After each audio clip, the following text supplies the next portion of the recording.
음, 보상 심리라고 하는 단어가 있죠. 보상 심리. 쉽게 말씀드리면 이런 겁니다. 부모님들께서 자녀가 여러 명인데 저도 아이들이 3명이 있으니까 그 중에 더 예뻐하는 자녀가 있는 게 사실인 것 같아요. 그래서 말을 잘 듣는 자녀라든지 또 인사를 잘하는 자녀라든지 공부를 잘하는 자녀라. 물론 10손가락 깨물어서 안 아픈 손가락 없지만 그래도 마음이 더 쓰이는 자녀가 있는 것도 사실입니다. 그런데 그렇게 아이를 잘 키웠는데 그 자녀가 장성하여서 부모의 마음을 아프게 하면 본전 생각이 난다 이렇게 이야기하죠. 그 보상 심리라고 하거든요. 내가 너한테 어떻게 했는데 라고 하는 마음이 들 때가 있죠. 제 아내가 여기 같이 예배 참석했는데 연애할 때 이야기입니다. 여러분 제가 공부를 잘했을까요? 잘했을까요? 그렇지 않습니다. 공부하는 것보다 나가 노는 걸 더 좋아했고요. 사람 만나는 걸 더 좋아했는데 군대에 갔다 오니까 동기들이 다 군대를 갔어요. 그래서 친구가 한 명도 없는 거예요. 감리교 신학대학교에 집이 머니까 기숙사 생활을 했는데 기숙사 그다음에 수업 들으러 교회 가고 기숙사 수업 듣고 교회 가고 계속 이게 반복됐습니다. 그러니까 수업 시간에 빠질 수가 없잖아요. 기숙사가 학교 안에 있으니까 학교, 기숙사, 교회. 주말은 사역하고 학교, 기숙사, 교회. 계속 이 생활을 반복하니까 학교에서 장학금을 주더라고요. 수업을 안 빠지고 레포트 잘 내니까 장학금을 줬습니다. 그때가 처음이자 마지막으로 성적 장학금을 받았어요. 근데 성적 장학금을 받고 뭘 했냐면 연애할 때라 아내에게 비싸고 귀한 선물을 사줬습니다. 어제 이사했잖아요. 이사할 때 보니까 그 선물이 있는 거예요. MP3 요즘에 이제 파일로 음악을 듣는데 옛날에는 CD 플레이어, 그 전에는 카세트 테이프, CD 플레이어에서 MP3로 넘어갈 때에 MD라고 하는 게 있어요. 비쌌거든요. 제가 그거 사서 줬더라고요. 그럼 제가 선물을 사주고 그 다음에 제가 또 그런 선물을 받기를 원했을까요? 원하지 않았을까요? 아니요. 세상에는 그게 맞죠. 세상에는 줬으면 받기를 원하는데 주는 게 하나도 아깝지 않았어요. 네. 그만큼 제가 당시에 아주 많이 사랑했습니다. 지금은 묻지 마세요. 네. 여전히 사랑하지만 그때는 불타는 사랑이었고 지금은 이제 은은한 사랑입니다.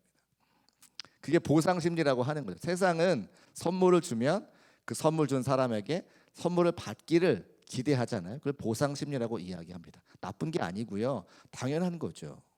그런데 우리가 신앙생활 할 때도 그런 보상 심리를 갖고 기도하거나 신앙생활 하는 분들이 종종 있다는 거예요. 하나님, 내가 하나님 앞에 얼마나 충성했는데요. 내가 하나님 앞에 얼마나 기도했는데요.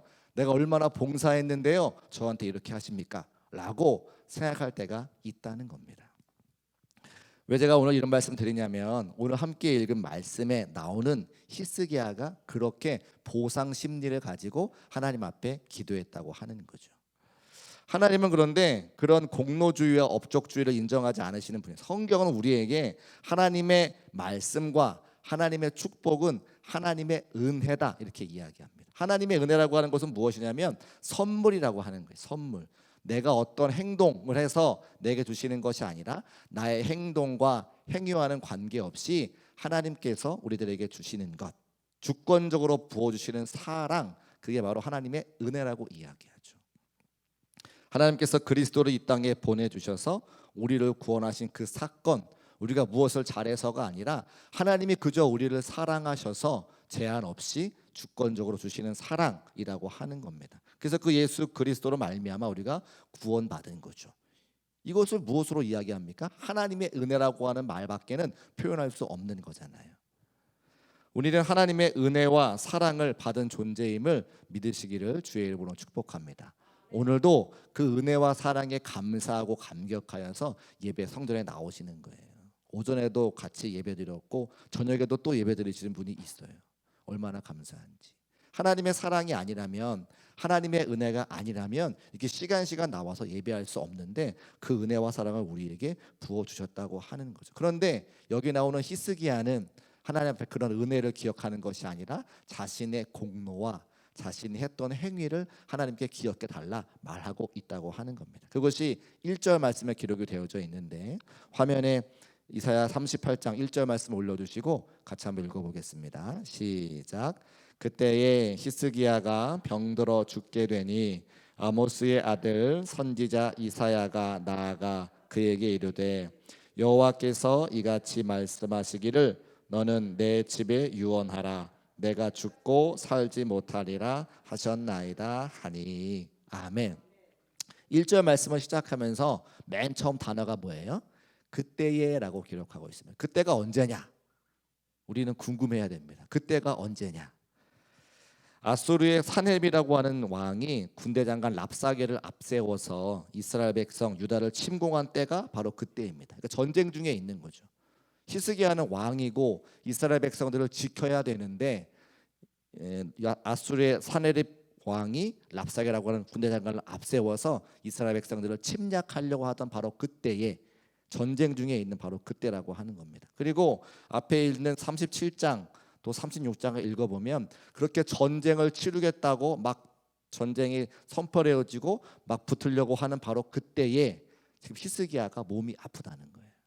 그래서 이사야 선지자를 통해서 내 집에 유언하라 네가 죽고 살지 못할 것이다 이렇게 하나님께서 말씀하시는 거죠. 그러니까 두 가지 문제가 있는 거예요. 국가적으로는 아수르의 침략을 당해서 이스라엘 백성들이 멸망당하게 생겼고 개인적으로는 몸이 아파서 더 이상 살 수가 없게 된 두 가지 문제가 지금 히스기야 왕 앞에 놓여져 있다고 하는 겁니다. 그런데 히스기야가 하나님 앞에 자신의 삶을 돌아보는 거죠. 하나님, 지금은 안 됩니다. 지금은 안 됩니다. 왜 안 될까요? 왕으로서 나라를 지켜야 되기 때문에. 이 전쟁 앞에서 왕이 죽어버리면 나라가 어지럽고 이 전쟁에서 승리할 수 없고 승리할 수 없으면 백성들이 다 멸망하게 되니까 지금은 안 됩니다 라고 하나님께 말씀을 드리는 거죠. 근데 그 말씀을 드릴 때 뭐라고 말씀하느냐? 지금까지 내가 어떻게 해왔는지를 주께서 아시지 않습니까? 그 말씀이 2절과 3절 말씀에 기록이 되어져 있어요. 우리 2절과 3절 말씀 같이 읽어보겠습니다. 시작. 히스기야가 얼굴을 벽으로 향하고 여호와께 기도하여 이르되 여호와여 구하오니 내가 주 앞에서 진실과 전심으로 행하며 주의 목전에서 선하게 행한 것을 기억하옵소서 하고 히스기야가 심히 통곡하니. 울면서 하나님 앞에 기도하는 거예요. 하나님, 지금은 안 됩니다. 전쟁 중에 있고 내가 살아 있어야 이 전쟁에서 승리할 수 있습니다. 지금까지 내가 어떻게 살아왔는지, 내가 어떻게 하나님 나라를 섬겼는지 주께서 아시지 않습니까? 내가 주 앞에서의 진실과 전심으로 행하며 주의 목전에서 선하게 행한 것을 기억하옵소서. 그 히스기야의 절절한 그 기도가, 통곡하며 드리는 기도가 마음에 공감이 되기도 합니다. 전에 섬기던 교회에서 47세 된 남자 권사님이 암 선고를 받았어요. 저희 집처럼 아들이 3명 있는 그런 집의 가장입니다. 또 사업도 운영하고 있고 얼마 전에 자동차도 새로 구입해서 가정을 이끌어가야 되는 한참 열심히 일해야 되는 그런 남자 권사님이 암 선고를 받았어요. 그때 코로나 시기였기 때문에 병원에 신방할 수가 없어서 전화로 신방하는 거예요. 전화 기도를 드리는 거예요. 근데 저쪽에서 흐느끼는 목소리가 들려와요. 목사님, 저 지금은 안 돼요. 저 지금은 안 돼요. 근데 그 저 지금은 안 돼요라고 하는 그 말이 그냥 말이 들려와서 제 마음에 공감이 되는 거예요. 한 집안의 가장으로서 아이들 한참 지금 학교 들어가고 또 학원 다니고 한참 성장해야 되는 날이 가장이 무너지면 그 가정이 어떻게 되겠어요? 일고 오는 사업은 어떡합니까? 지금 한참 막 할부 들어가는 자동차는 어떡합니까? 그러니까 하나 목사님, 저 지금은 안 돼요. 그 고백이 제 마음을 울리더라는 거예요. 같이 기도하고 울면서 신방했던 그런 기억이 납니다. 건강이 회복되어져서 지금 함께 막 찬양하는 그런 모습도 확인할 수가 있는데, 그런 심정이 바로 오늘 히스기야의 심정이고 우리 모두의 심정이라고 하는 거죠. 그때 히스기야가 하나님께 말씀드리는 거예요. 내가 주 앞에 진실과 전심으로 행하며 주의 목전에 선하게 행한 것을 기억하여 주옵소서. 실제로 열왕기하 18장 4절부터 6절까지 말씀 보면 히스기야가 하나님 앞에 얼마나 잘했는지를 확인할 수가 있습니다. 제가 말씀 한번 읽어볼게요. 그가 여러 산당들을 제거하며 주상을 깨뜨리며 아세라 목상을 찍으며 모세가 만들었던 놋뱀을 이스라엘 자손이 이때까지 향하여 분향함으로 그것을 부수고 누수도 아니라 일컬었더라.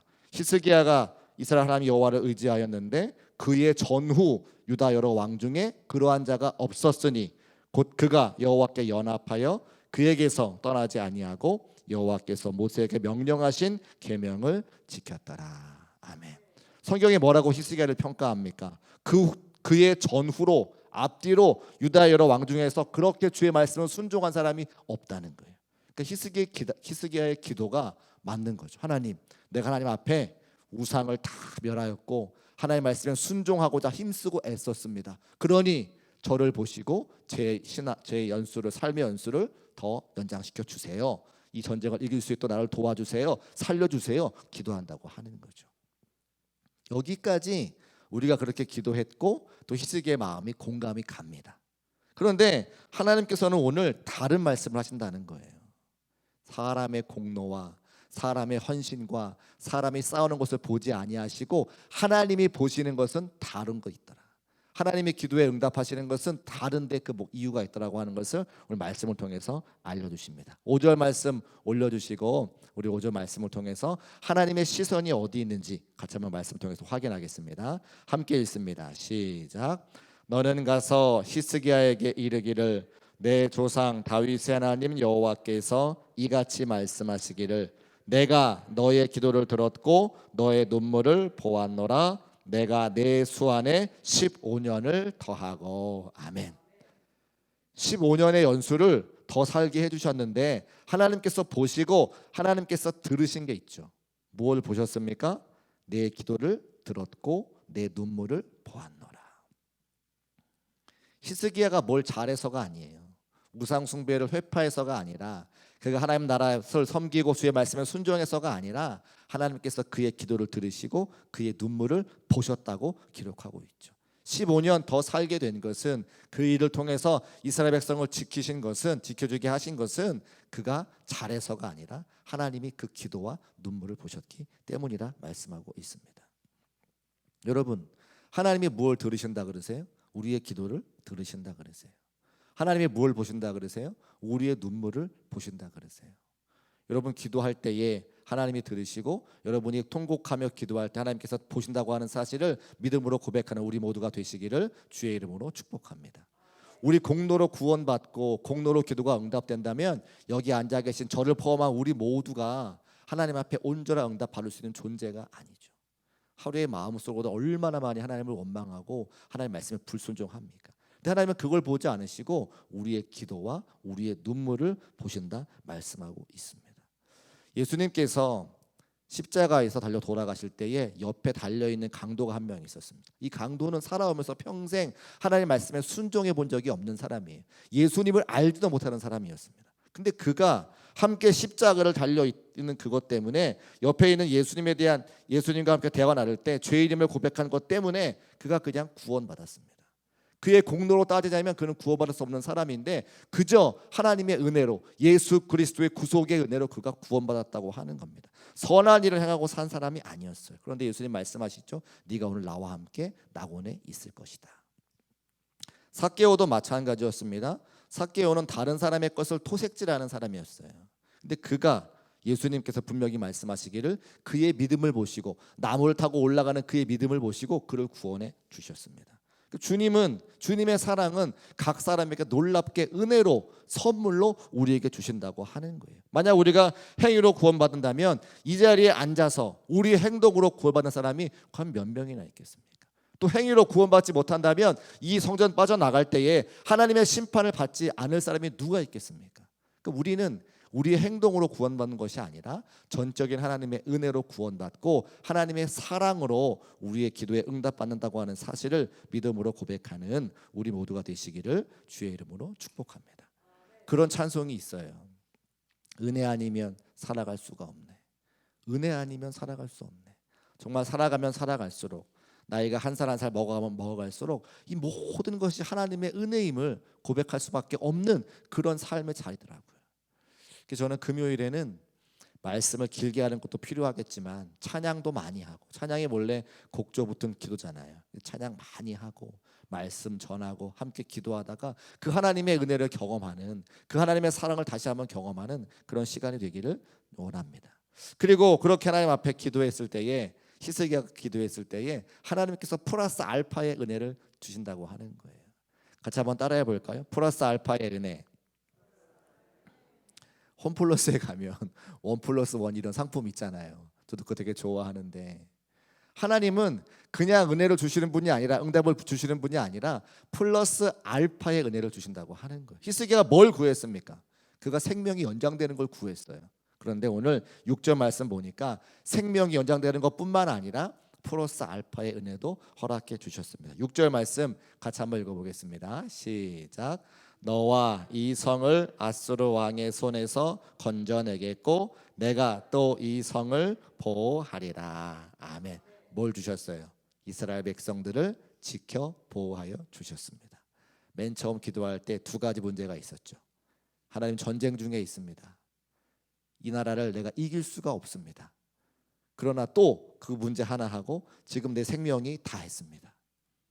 하나님께서 히스기야의 기도를 들으시고 눈물을 보시고 그의 생명을 15년이나 연장시켜 주셨어요. 그리고 플러스 알파로 이스라엘 백성들을 전쟁에서 구원해 주시고 지켜 보호하여 주셨습니다. 오늘 무슨 기도를 하러 오셨습니까? 금요일 날 오시는 분들은, 이 피곤한 금요일 저녁에 하나님의 성전에 기도하러 오시는 분들은 은혜가 사실은 많으신 분이죠. 무엇을 위해서 기도하러 오셨습니까? 어떤 분은 나라와 민족을 위해서 기도할 거고요. 어떤 분은 교회를 위해서 기도하실 거고, 어떤 분은 저를 위해서 기도해 주실 겁니다. 또 어떤 분은 가정에 해결되지 않는 많은 어려움과 문제를 가지고 기도할 겁니다. 어떤 분은 자녀의 문제를 갖고 기도할 거고요. 어떤 분은 해결되지 않는 질병의 문제 때문에 이 시간 기도하러 나오셨습니다. 그런데 하나님께서 우리가 함께 어떠한 기도 제목을 갖고 오더라도 함께 붙잡고 기도해야 되는 것 한 가지는, 하나님은 우리가 기도하면 들으신다는 거예요. 하나님은 우리가 눈물 흘리면 그 눈물을 보신다는 거예요. 이 믿음 가지고 기도할 때에 하나님의 세밀한 음성과 은혜와 사랑이 우리에게 있다고 하는 사실을 믿음으로 고백하는 저와 여러분 되시기를 주의 이름으로 축복합니다. 그래서 함께 우리 찬송하고 기도할 때에 하나님이 내 기도를 들으신다, 하나님이 내 눈물을 보신다 기억하시고, 어떠한 문제든지 간에 믿음 가지고 기도하여 응답받는 귀한 시간 되시기를 주의 이름으로 축복합니다. 기도하겠습니다.